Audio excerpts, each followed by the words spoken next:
జీవీటీవీ news Medchal జిల్లా Ghatkesar municipal పరిధిలో గన్నపూర్లో రాష్ట్ర ప్రభుత్వం ప్రవేశపెట్టిన 4 సంక్షేమ పథకాలు కొత్త రేషన్ కార్డులు, ఇందిరమ్మ ఆత్మీయ భరోసా, రైతు భరోసా, ఇందిరమ్మ ఇండ్లు, రైతు భరోసా ప్రొసీడింగ్ లబ్ధిదారులకు ప్రభుత్వం పబ్లిక్ అఫైర్ సలహాదారుడు కేశవరావు చేతుల మీదుగా ప్రారంభించారు. ఈ కార్యక్రమంలో ఉమ్మడి రంగారెడ్డి జిల్లా స్పెషల్ ఆఫీసర్ శశాంక్, మేడ్చల్ మల్కాజిగిరి జిల్లా collector Gautham Potru, Ghatkesar municipality chairperson Mulli Pavani Jangaiah Yadav, మాజీ ఎమ్మెల్యే మలిపెద్ది సుధీర్ రెడ్డి, కాంగ్రెస్ పార్టీ మేడ్చల్ నియోజకవర్గం in charge Vajresh Yadav, Congress party B block అధ్యక్షుడు వేముల మహేష్ గౌడ్ తదితరులు పాల్గొన్నారు. ప్రత్యేక అతిథిగా విచ్చేసిన గౌరవనీయులు ప్రభుత్వ అడ్వైజర్ శ్రీ కేశవరావు గారికి వెల్కమ్. అలానే ఈ ప్రోగ్రామ్ కి స్పెషల్ గెస్ట్ గా విచ్చేసిన మన కంబైన్డ్ రంగారెడ్డి డిస్ట్రిక్ట్ కి స్పెషల్ ఆఫీసర్ గా ఉన్న శశాంక్ సార్ కి, ఇక్కడికి విచ్చేసిన ప్రజాప్రతినిధులకు మరియు పెద్దలకు, గ్రామ పెద్దలకు, అధికారులకు, పాత్రికేయ మిత్రులకు, ప్రత్యేకించి ఈ ప్రోగ్రామ్ ఇంటెండెడ్ బెనిఫిషరీస్ అందరు ఎవరైతే ఈ గ్రామ ప్రజలందరూ ఉన్నారో వాళ్ళందరికీ కూడా స్వాగతం మరియు నమస్కారం. ఈరోజు రాష్ట్ర వ్యాప్తంగా ప్రభుత్వం 4 ఫ్లాగ్షిప్ స్కీమ్స్ ని లాంచ్ చేయడం జరుగుతుంది. దానిలో భాగంగా మనము శాంక్షన్ ఆర్డర్స్ ఇవ్వడం జరుగుతుంది. ఈ 4 స్కీమ్స్ ఏంటో ఆల్రెడీ బ్రీఫ్ గా డిఆర్డీఓ గారు ఎక్స్ప్లెయిన్ చేశారు. ఐ జస్ట్ ఎక్స్ప్లెయిన్ ఏంటి ప్రభుత్వ ఉద్దేశం ఏంటి ఈ స్కీమ్స్ అనేది చెప్పగలుగుతారు. మొదటిది రైతు భరోసా. మనకి రైతు భరోసా అనేది ఆల్రెడీ ఇంతకు ముందు ఉన్న స్కీమ్ ని మనం మార్చి ఇప్పుడు రైతు భరోసాగా ప్రతి సంవత్సరము ప్రతి ఎకరానికి 12,000 రూపాయలు ఇవ్వడం జరుగుతుంది. అది డైరెక్ట్ గా ఇంటెండెడ్ బెనిఫిషరీస్ ఎవరైతే ఉన్నారో, రైతులు ఎవరైతే ఉన్నారో వాళ్ళకి వాళ్ళ బ్యాంక్ అకౌంట్స్ లో డీబీటీ పద్ధతిన ఇవాళ రాత్రి నుంచి మొదలుపెట్టి డైరెక్ట్ గా వాళ్ళ అకౌంట్ లో జమ చేయడం జరుగుతుంది. దాంట్లో ఈ గ్రామంలో ఉన్న బెనిఫిషరీస్ ఎవరైతే ఉన్నారో వాళ్ళకి ప్రభుత్వం నుంచి గౌరవ ముఖ్యమంత్రి గారు మరియు గౌరవ మంత్రివర్యులు సంతకం పెట్టిన శాంక్షన్ ప్రొసీడింగ్స్ ను కూడా ముఖ్య అతిథి చేతుల మీదుగా ఈ బెనిఫిషరీస్ కి ఇవాళ ఇప్పించడం జరుగుతుంది. తర్వాత రెండవ స్కీము ఇందిరమ్మ ఆత్మీయ భరోసా. ప్రభుత్వం ప్రతిష్టాత్మకంగా తీసుకొని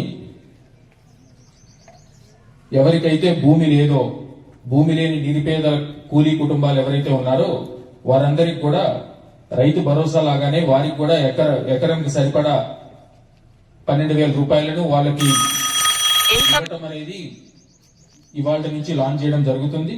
దీంట్లో ప్రజా పాలనకి డిఫరెన్స్ ఉంటుంది. ప్రజాస్వామ్యంలో ప్రజల గురించి మేము కూర్చొని ప్రభుత్వంలో కూర్చొని పనిచేస్తూ ఉంటాం. అది ప్రజాస్వామ్యం. ప్రజాపాలన అంటే మీకేం కావాలో మీరు చెప్పుకుంటే దాన్ని పూర్తి చేసి ఇంకా ఏమన్నా ఉంటే చెప్పుకోండి. ఇప్పుడు మేము ఏం చెప్పాము, ఇప్పుడు ఎవరికైనా అందకపోవచ్చు, అనర్హులు ఉండొచ్చు. ఎన్ని ఇచ్చినా కానీ కొందరు అర్హులు వాళ్ళకి ఇవ్వకుండా ఉండొచ్చు.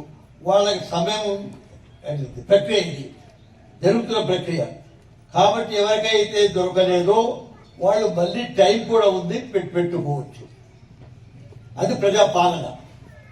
ప్రజలు పాలన చేసుకోవాలనుకున్నప్పుడు, ప్రజలు మాకు కావాలనుకున్నప్పుడు, కోరుకున్నప్పుడు సమయంతోనే ఎండిపోగా కాదు పాలన. కాబట్టి అది ఉన్నది. లేదు దొరికిన వాళ్ళకి ఎవరికొత్త ఉండదో రైతు పూర్తి చేస్తా ఉన్నప్పుడు ఆఫీసర్స్, ఇప్పుడు పావని అన్నట్టు అందరు ఆఫీసర్స్ బెస్ట్ ఆఫీసర్స్ ఉన్నారు. బెస్ట్ ఆఫీసర్స్ అనే ఎందుకంది ఆమె పోత కూడా మాట్లాడి ఆమె మాట వినరు. అన్ని చేయాలని లేదు, మాట వినడం ముఖ్యం ప్రజాపాలనలో. మీ మాట విన్న తర్వాత దానికి ప్రయత్నం చేయడమే ఉంటుంది. ఇంట్లో పిల్లలకి కొంచెం అన్నం పెడతారు, ఇక తక్కువ పెట్టుకొని ఏడుస్తారు. ఉంట్ర బాబు మరి చేసిస్తా అంటారు. అట్లనే మీరు ఒక 10,000 ఇంతకు ముందు ఇచ్చేది. నేను 15,000 ఇస్తాం అనుకున్నాను, నిజమే 50,000 ఇవ్వాలని అనుకున్నాను. నాకు ముందు ప్రభుత్వంలో ఇప్పుడు ఎంతో అర్థం ఉంటే మీ అందరికీ తెలుసు.